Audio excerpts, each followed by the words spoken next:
President Trump is trying to break us so that America can own us.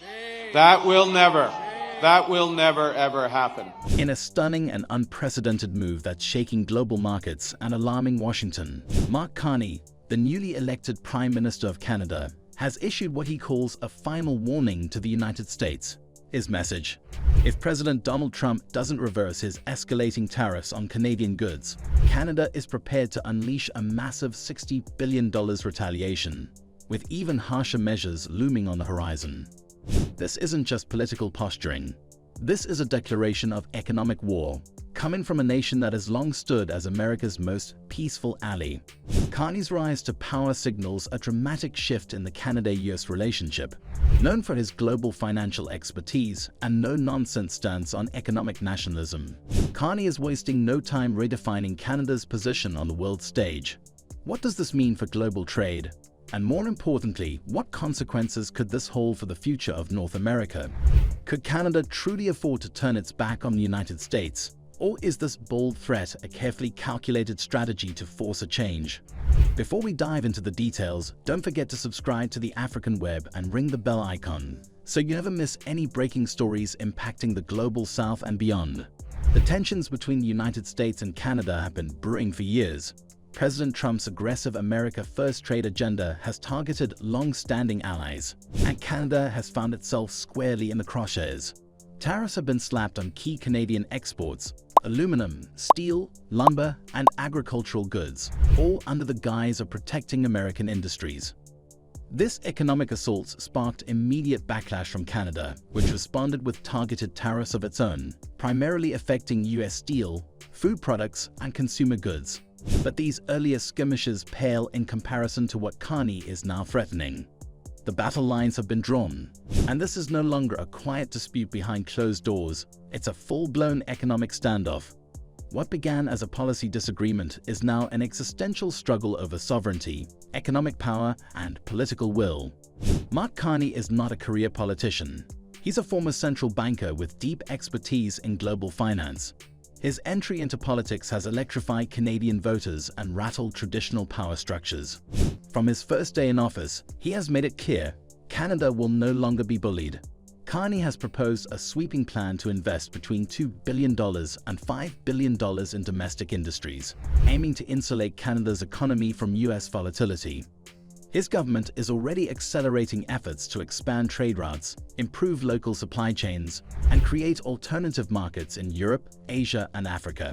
But the most staggering aspect of his strategy is the proposed escalation of retaliatory tariffs, from the current levels to a jaw-dropping $60 billion, with a warning that the ceiling could rise as high as $110 billion if the US refuses to de-escalate.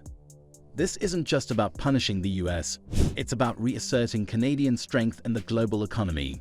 Carney's anti-Trump rhetoric is not merely symbolic, it's part of a larger effort to redefine Canadian identity, power, and self-reliance. Within Canada, public sentiment has shifted dramatically. Many citizens feel insulted and economically attacked by Trump's trade decisions. Farmers, manufacturers, and labor unions have rallied behind Carney's tough stance, believing it's time for Canada to stop playing nice. The mood is no longer one of quiet frustration. It has turned into vocal resistance. Protests have been held outside US-owned factories, and Canadian flags are flying high as symbols of defiance. The electorate views Carney's retaliation not as reckless but as righteous. His approval ratings are soaring, particularly in provinces hardest hit by US tariffs. In Ontario and Quebec, where manufacturing jobs are under threat, Carney's message is resonating deeply. Citizens appreciate a leader who speaks plainly about national interest and is unafraid to challenge Trump directly. What's more, Carney's cool yet confrontational tone has inspired a renewed sense of patriotism among Canadians, many of whom see him as a leader who finally dares to push back against Washington's dominance. His calm but firm language has struck a chord with voters exhausted by years of one-sided economic pressure.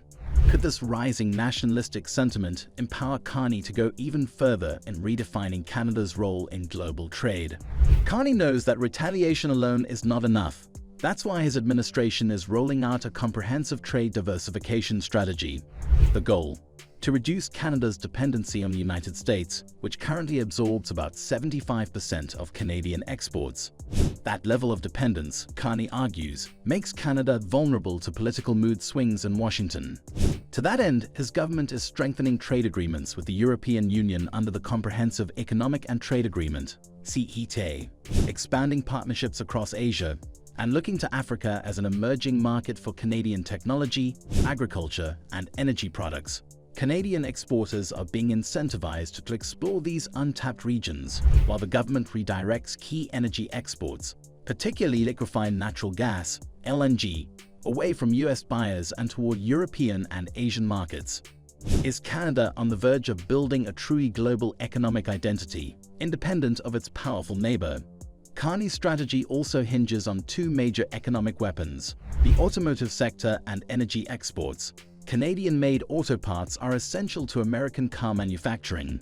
A disruption in this sector could send shockwaves through US supply chains and inflate production costs across the board. Then there's energy. Canada is a critical supplier of crude oil and natural gas to the United States. Any move to restrict these exports or reroute them to other buyers would immediately threaten US energy security. Carney understands this leverage, and he's not afraid to use it. The Prime Minister is reportedly in confidential talks with international partners to build new energy corridors and pipelines, effectively reducing Canada's reliance on US infrastructure and buyers. The message is clear: Canada holds real leverage, and under Carney, it's ready to use it. But the road ahead won't be easy. While Carney's plans are ambitious, the reality of shifting trade dynamics is far more complicated. Diversifying exports takes time. Building new alliances requires trust and diplomatic finesse, and escalating a tariff war with the world's largest economy carries enormous risks, not just for Canada, but for global markets. Carney's government will also face mounting pressure from domestic businesses that rely heavily on US consumers, making the balancing act even more delicate. As Canadian exporters scramble to adjust their supply chains, some industries may face short-term losses before long-term gains materialize. Political rivals are also beginning to question whether this bold approach could end up isolating Canada on the international stage. Already, economists warn of potential price hikes, investment slowdowns, and diplomatic isolation if the situation worsens. Washington has responded with sharp criticism, suggesting that Canada's retaliation could backfire. Behind closed doors, however, there are whispers of potential compromise talks aimed at de-escalating the trade war before it spirals out of control. Will Carney stay the course, or will the economic realities force him to return to the negotiating table? What's your take on this rising tension between Canada and the US? Should Carney push harder or seek a more diplomatic solution? Let us know your thoughts in the comments below. And don't forget to like, share, and subscribe to the African Web for more eye-opening stories that go beyond the headlines and reshape your global perspective.